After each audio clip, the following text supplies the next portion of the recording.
राम राम, जय जोहार। आज मैं लाई हूँ आपके लिए एक नया कहानी जिसका नाम है कोयल की मीठी बोली। किसी पहाड़ी के समीप हरे भरे वृक्षों वाला उपवन था। उपवन में पोखर था। पोखर में एक मेढक रहा करता था। वह पोखर भर में खूब चहलकदमी करता। उपवन की हरियाली उसे बेहद भाती थी।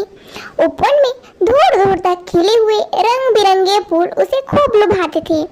ठंडे पवन झरोखे से उसका मन प्रफुल्लित हो उठता। आसमान पर काले सांवले बादल तैर रहे थे।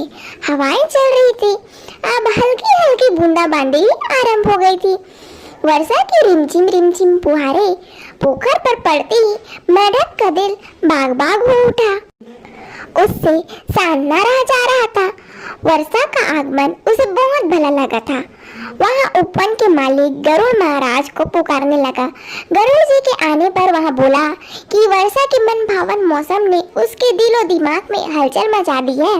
वह कुछ फरमाना चाहता है जिसके लिए उसे अनुमति चाहिए। गरुड़ जी बोले, ठीक है, मैं तुम्हारे लिए अभी एक समारोह का आयोजन की व्यवस्था करवा रहा हूँ।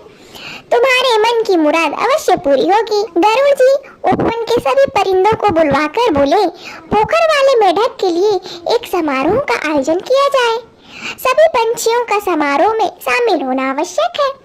वर्षा की फुहारे ने मेढक को बड़ा प्रभावित किया। वह गाना चाहता है। तुम सब जाकर उसका हौसला बढ़ाओ। थोड़ी देर में उपवन में एक भव्य सा मंच बना दिया गया। श्रोता पंछी आ पहुंचे।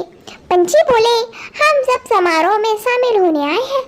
तुम जो कुछ भी सुनाना चाहो सुना सकते हो, हमें प्रसन्नता होगी। सभी को समारोह में आया हुआ देखकर मेढक तो पोखर भर में तैरने लगा। थोड़ी देर बाद ही पोखर के किनारे आकर गाने लगा, पर वहाँ तो एक ही राग अलापना जानता था। पंछी सुनते सुनते उबने लगे। मैना भाग खड़ी हुई। बुलबुल बोली, भला यहाँ कोई गीत हुआ? बुलबुल के बाद गौरैया ने भागने का प्रयास किया।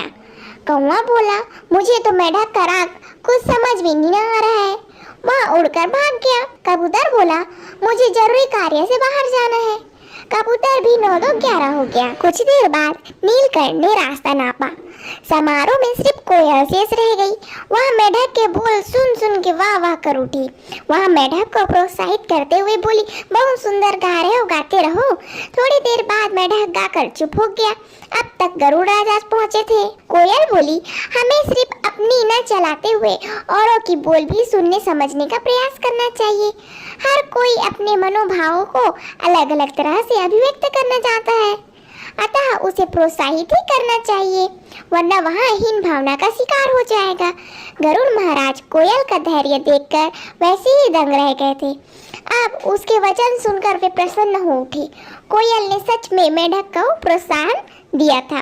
मेढक बोला, जिस प्रकार बगैर उबे हुए तुमने मुझे ध्यानपूर्वक सुना है, उसी प्रकार अब से हर कोई तुम्हें भी ध्यानपूर्वक सुना करेगा।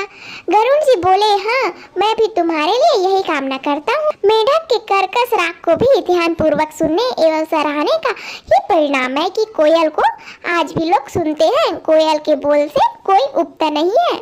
कहानी पसंद आए तो वीडियो को लाइक, चैनल को सब्सक्राइब और प्यार प्यार कमेंट कर दीजिए।